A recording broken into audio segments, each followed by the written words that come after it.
Serena's high school sweetheart wanted to revitalize his career following a messy divorce. To facilitate this, my wife took the lead role I had already secured and handed it to him, forcing me to step down and serve as his stunt double. The fans of her first love immediately took to the internet to tear me apart, making me a trending topic for all the most humiliating reasons. They asked why it mattered that I was a newly awarded Best Actor, claiming I was nothing more than Julian's stuntman now. I chose to stay silent, quietly accepting Serena's decision without a fight. Sometime later, there was a terrible accident on the set.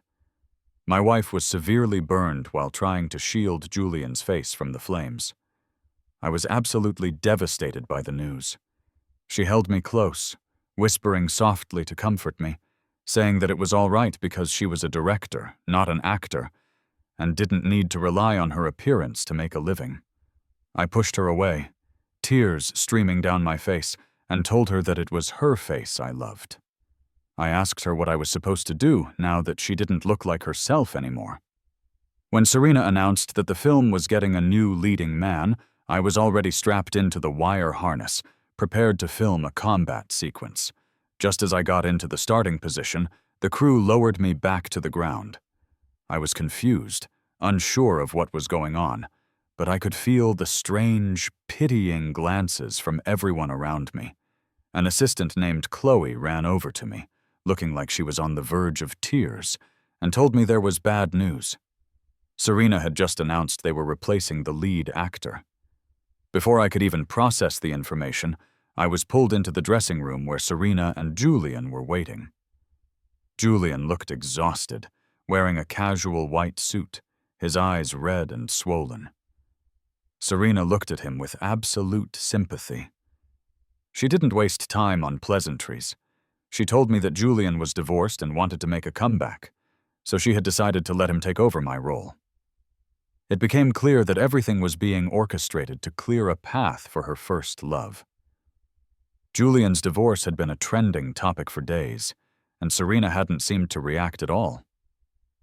I assumed she had moved on from him, but evidently that wasn't the case.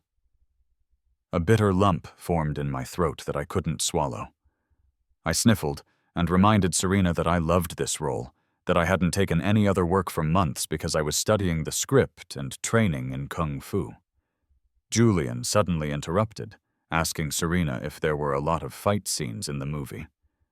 Serena nodded, admitting that yes, there were, and some were quite dangerous. Julian looked nervous and told her that he hadn't acted in a long time. Serena gave him a reassuring look before turning back to me. She said that since I had already been training, I could stay on as Julian's stunt double. I laughed out of pure frustration. Not only was she taking away my lead role, but she also expected me to do the dangerous work for him. I asked her if she thought I was a pushover. She frowned slightly, asking if I was unwilling. I told her of course I wasn't willing. I reminded her that just last week I had won Best Actor. I asked if she really wanted a newly crowned Best Actor to serve as someone's stunt double, telling her I would become a joke in the industry. She smirked at me then, asking, "So what?" She asked if winning one award made me forget where I came from. She claimed that if Julian hadn't let me be his body double for nude scenes in the past, nobody would even know who I was. It was true that my first job in the industry was as Julian's body double. For a scene that lasted less than 3 seconds in the final movie, I had been naked, kneeling in freezing snow for 3 hours. It happened because someone commented that my body was great, even better than Julian's. I shivered instinctively and glanced at Julian. He patted Serena's shoulder lightly, telling her not to say such things. He told me not to blame Serena, that she was just trying to help him because his family was going through a hard time, his wife had left him, and he really needed a chance to bounce back. I looked at him blankly and asked, "So what?" I asked if it was acceptable for him to come crying to my wife, steal my role, and call it okay. I called him a homewrecker. Julian's eyes filled with tears instantly. Serena was furious and slapped me hard across the face. She demanded to know what nonsense I was spouting, insisting Julian was not a homewrecker. I covered my stinging cheek, staring at her in disbelief, asking if she had really just hit me. She looked at her own hand, a flicker of guilt in her eyes. But then Julian tugged on her sleeve, looking teary-eyed, and told her not to blame me. He said it was his fault for asking for help. Serena's expression hardened again. She told me I should be grateful to be Julian's double. She said if I didn't look slightly like him, she never would have noticed me in the first place. She claimed that without her, a penniless orphan like me wouldn't even make it through the door of the industry, let alone get a lead role. What she said was technically true, and I couldn't argue with the facts, but I wasn't going to give in. I refused to be Julian's double. Seeing my resistance, Serena resorted to blackmail. She asked if I wanted my career to end with my last movie. I looked up sharply, meeting her cold eyes. It felt like an invisible hand was squeezing my heart, making it ache physically. I closed my eyes and told her fine, I would do whatever she said. Serena chuckled and hugged me, saying that was more like it. She promised that as long as I listened, she would make me the lead in all her future films. So, Julian made a grand return after his divorce, replacing the newly crowned Best Actor Caleb as the lead in Serena's new film. To repay past kindness, Caleb volunteered to be Julian's stunt double. I was potentially the first Best Actor in history to work as a stunt double. These topics shot to the top of the trending searches like a rocket. Julian's fans threw all kinds of sarcasm my way. They said it didn't matter if I was a new Best Actor, I was still just a stand-in for their Julian. They pointed out that Julian was Serena's first love, the one she couldn't have, while poor Caleb was just a substitute both on and off camera. Even some random bystanders couldn't help but comment on the situation. They said it was one thing for the main character to steal my man, but making the new Best Actor do the stunt work seemed insane. They asked if Serena had lost her mind, noting she would do anything for her first love. They also pointed out that Julian wasn't innocent either, hooking up with Serena right after his divorce. Julian's fans maintained an overwhelming sense of superiority, saying his life was great because people were willing to spoil him, and asking who would choose a fake when the real deal was back. Since I had warned my fans to stay quiet, they didn't engage, even though they were upset. I didn't say a word, letting Julian's fans have their moment. Being mocked on trending searches was embarrassing. But it had benefits, too. A very popular variety show reached out to me. My manager, Arthur, was overjoyed and quickly arranged for me to go. Who knew I would be stopped by Serena halfway there? She told me I didn't need to go to the variety show taping because she had already talked to the team, and Julian was going instead. She said he needed the attention more right now, and that I was coming with her to the set to shoot a scene for Julian. When I arrived at the set, I discovered it wasn't a stunt scene. In the story, after the country collapsed, the main character, the Queen's most valued son, was captured, tortured, and humiliated in public by the enemy army. There were nude scenes, and because the other actors were extras, Julian didn't want to shoot it. Arthur was furious. He said it was bad enough to stand in as a stunt double, but now they wanted me to be a body double too. He refused to allow it. Serena, however, couldn't care less. She asked what the big deal was, reminding everyone that I used to be Julian's body double anyway. She said we signed a double contract, and whether it was body or stunt, a double is a double. She turned to me, pleading slightly, saying the camera was rolling and if the scene didn't get done, the financial losses would be huge. She asked me to help her out. Serena possessed the beauty of a top movie star. Her features were perfect, especially with that red tear mole under her left eye. It looked like a twinkling star. I couldn't resist when she gave me that look, a mixture of a plea and playfulness. I reached up, gently touched the mole under her eye, and smiled, agreeing to do it. The extras were professionals, so the scene didn't take long to shoot. However, it was a freezing winter day, and being exposed to the elements for so long took a toll on me. That night, I developed a high fever. Through the haze of sickness, I felt a cold hand on my forehead. Serena's voice sounded tender as she wondered why I was so hot. She told me to wake up so she could take me to the hospital. I opened my eyes and saw her struggling to get me out of bed and support my weight. Memories flooded back of a time when someone else had looked after me like this during a fever, staying up with me all night. Just as we left the garage, Serena's phone rang. The sound snapped me back to reality. It was Julian. She asked him what was wrong, telling him not to panic because she was on her way. After hanging up, she looked worried and told me Julian's dog was missing and he was crying, so she needed to go see him immediately. She pulled the car over and told me to get out and wait at the security booth. She said she would call my manager to take me to the hospital. My head was foggy, but I followed her instructions and stepped out. A cold wind blew, and I could barely stand. Serena didn't even look back before speeding off in her pink Porsche. Watching the car disappear made me tear up. I realized she wasn't the same person I thought she was. Arthur was a reliable manager, and I didn't wait long before he arrived to take care of me. He cursed under his breath when he realized Serena wasn't there. I didn't say a word, just stared blankly at Julian's latest social media post titled, "Lost and Found."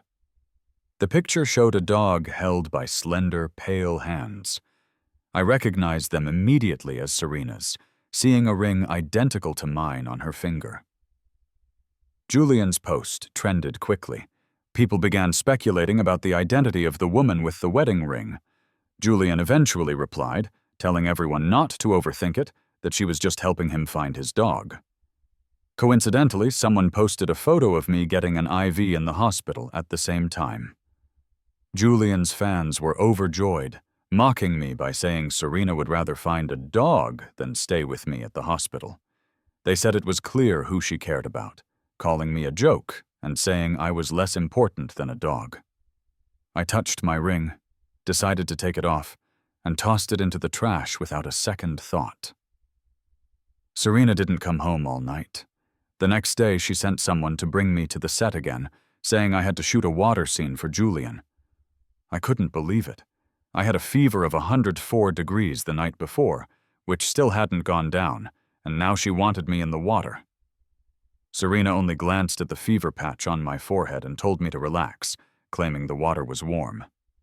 I laughed bitterly and asked why, if the water was warm, Julian couldn't do it himself. As soon as I said it, Julian walked over, apologizing for bothering me, but claiming his old back injury had flared up. He said the doctor advised against him getting in the water. I told him I couldn't accept that excuse. I said that in our circle, many actors pushed through injuries to keep filming. I mentioned that I once shot an entire day of fight scenes with a cracked rib. Julian's eyes welled up with tears. He asked if I was saying he wasn't dedicated enough, then said fine. He didn't need my help and would shoot it himself. He ran toward the pool like a stubborn child. But after a few steps, he clutched his lower back and crouched down, groaning in pain. Serena rushed over, full of concern, and helped him up. She told him tenderly not to push himself if he was injured. Then she turned to me, her expression icy cold, and told me I was being too difficult. She ordered me to film the scene and said it better be good enough for both of them. Maybe to punish me for being stubborn, they made me redo the scene over and over. Either Julian thought my dive wasn't stylish enough, or Serena thought my expressions were off. The warm water in the pool gradually turned cold, freezing by the end. I felt like a robot, repeating the stunt again and again.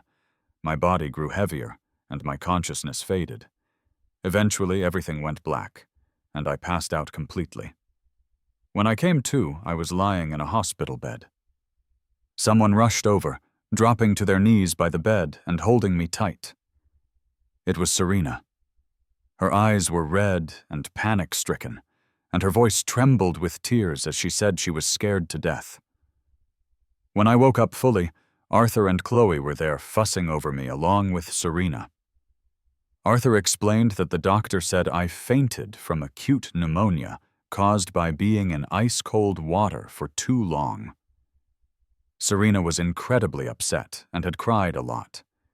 She kept apologizing, saying if she had known, she wouldn't have let me do the scene. She blamed herself, slapping her own face repeatedly in regret. Watching the face I was so captivated by become red and swollen softened my heart instantly. I caught her hand and gently rubbed the tear mole at the corner of her eye, telling her not to hit herself. I told her if she kept it up, her face wouldn't be beautiful anymore. Serena was touched, kissing my hand and telling me how important I was to her. She said when she pulled me out of the pool, she was terrified I would never wake up. She asked me to promise not to leave her. I smiled and patted her shoulder, saying nothing. Serena seemed like a different person during my hospital stay. She took care of everything herself. Even when Julian came with a fruit basket, she was polite but distant, telling him I needed rest and asking him to leave. Julian looked surprised and hurt. He awkwardly asked if she could walk him out because he had something to discuss. Serena looked at me silently. Not wanting to hear their conversation, I nodded. She said she would be quick and followed him out. In less than 5 minutes, she was back, looking strange. She told me Julian asked to borrow $2 million. It turned out that, on the day I did the water scene, someone on the staff secretly recorded it and was using the footage to blackmail him. What puzzled me was why Julian would ask Serena for money. Even though he was divorced, his father, Robert, was connected to Edward, a massive business tycoon, and Julian was a trust fund kid. Seeing my confusion, Serena hesitated before explaining that Julian wasn't actually Edward's grandson. Half a year ago, Julian's father, Robert, was diagnosed with leukemia and needed a transplant. Matches were hard to find. Edward's daughter couldn't stand seeing her husband decline, so she had Julian tested. The match failed, but Edward noticed something impossible in the blood type report. He did a paternity test and found out Julian wasn't his grandchild. Enraged, Edward investigated and discovered that Robert had started an affair with a woman named Patricia soon after marriage.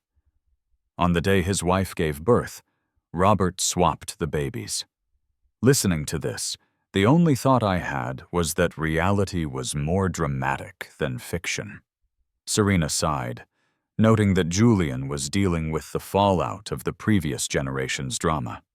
I stayed silent, thinking that the real victim was Edward's actual grandchild, meant to be born rich, but swapped out maliciously. I was stuck at home for a month recovering before Serena let me return to my routine. Originally, Julian wanted me to stand in for a fire scene, but Serena refused. Nobody saw the accident coming. The special effects team messed up, triggering explosives early. Suddenly, flames were everywhere. Serena panicked and ran toward the fire. I grabbed her, yelling that it was too dangerous. She looked at me with a complicated expression and said Julian grew up spoiled and scared, so he wanted me to fill in, but she had rejected it. I couldn't focus on her point. I just knew rushing in without gear was suicide, so I tried to stop her. She shoved me to the ground, eyes red, screaming at me to get out of her way so she could save Julian. Serena's desperate move saved Julian with only minor injuries, but she was badly burned. Deep second-degree burns covered 20% of her body, mostly her face. After extensive treatment, she recovered, but her face was nothing like before. Even the beauty mark I loved was gone. I was heartbroken. Serena tried to comfort me, saying she was a director, not an actress, and didn't need her looks. I pushed her away in tears, telling her that her face was what I loved, and asking what I should do now that she didn't look like her anymore. Her smile froze, and she asked what I meant. I didn't answer, just wiped my tears and asked for a divorce. Serena couldn't believe it. She asked if I knew what I was saying, insisting I loved her too much to leave. Looking at her unfamiliar face, I felt hopeless, and admitted I never loved her, just her face because it looked like someone else I loved. Serena stood up, livid, asking if I was saying she was a stand-in. She asked if I had seen her as a substitute all these years. I chuckled coldly and asked where she got the nerve to be angry when she had just used me as Julian's stand-in. She quieted down, then admitted that while she initially saw me as Julian's substitute, she had fallen for me over time. She asked why I couldn't fall for her. I laughed softly and said it was because the person I loved was too incredible to replace. I took Serena back to my hometown, City A. On a gravestone was a picture of a girl in her early 20s who looked exactly like the old Serena, down to the red beauty mark. Serena was shocked, asking if they were related. I told her, kind of. The Howards died in an accident years ago. Their daughters, Joanna and Anna, were sent to an orphanage. Joanna was beautiful and well-behaved, and a rich couple wanted her, but she begged them to take her little sister Anna instead. Anna ended up in City K with Serena's adoptive parents.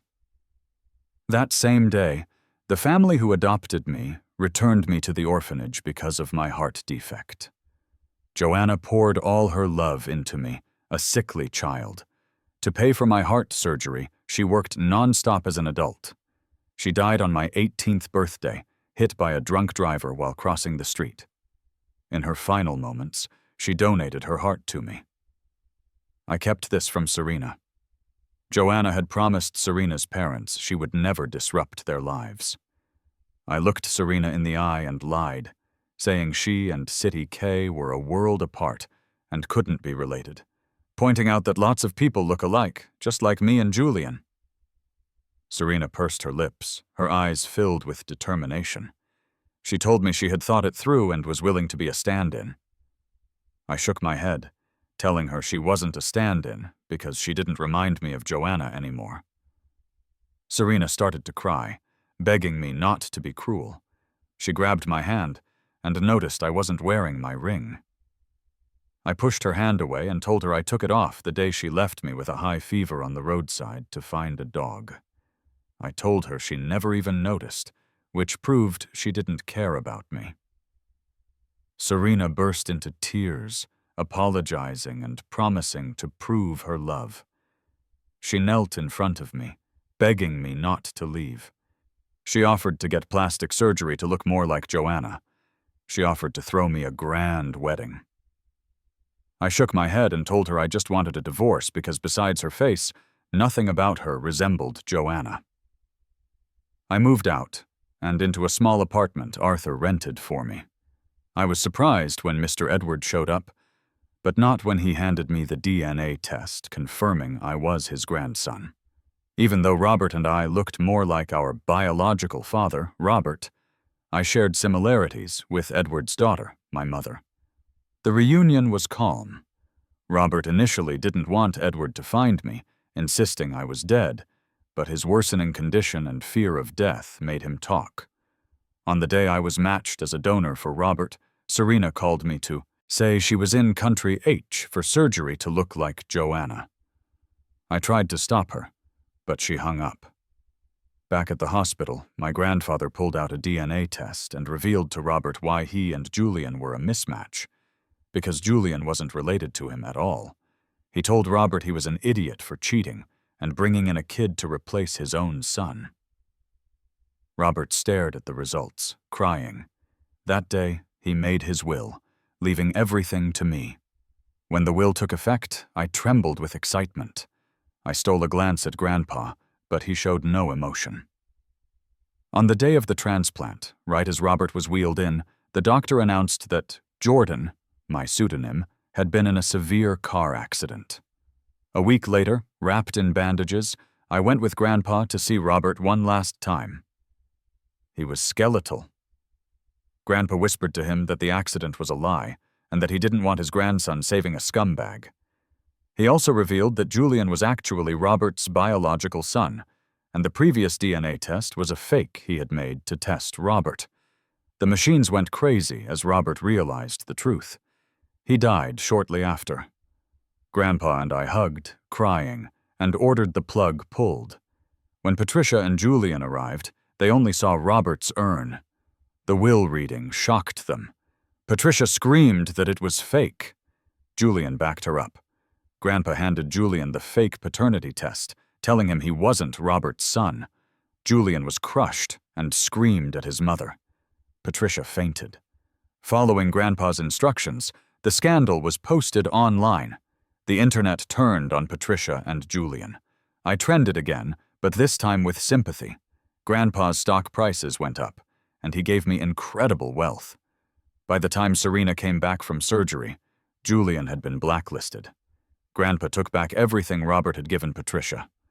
Overnight, they lost it all. To be fair, Serena's surgery went well, but I couldn't see Joanna in her anymore. When she showed up, I handed her divorce papers. She begged, promising more surgeries and offering me the lead in a new movie. I smiled and told her Grandpa had bought the movie rights, so I was already the lead, and we were replacing the director. While packing, I realized I lost the bunny plush Joanna gave me. I went to Serena's to find it and found Julian answering the door in my bathrobe, covered in love bites. Serena was stunned and tried to explain it was a mistake because she was drunk.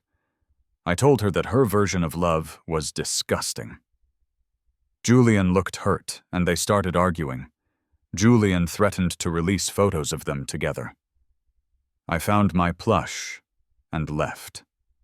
Serena went back to South Korea for more surgery, which failed and ruined her face.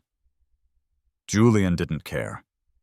He married her immediately after our divorce to secure a lifeline. He moved in with her and his homeless mother. Serena's career tanked, and she became miserable. On the film's premiere night, their domestic chaos made the news. Grandpa said what goes around comes around. I received another Best Actor nomination, but I wasn't happy. I went back to Joanna's grave and cried. Grandpa sent me to a therapist who reminded me that I had family now and that Joanna gave me her heart so I could live. It was a wake-up call. I set up the Joanna Hart Charity Foundation with Grandpa. Seeing the smiling faces of those we helped finally gave me a sense of purpose. Joanna, don't worry. There is a long life ahead, and I will live it brilliantly.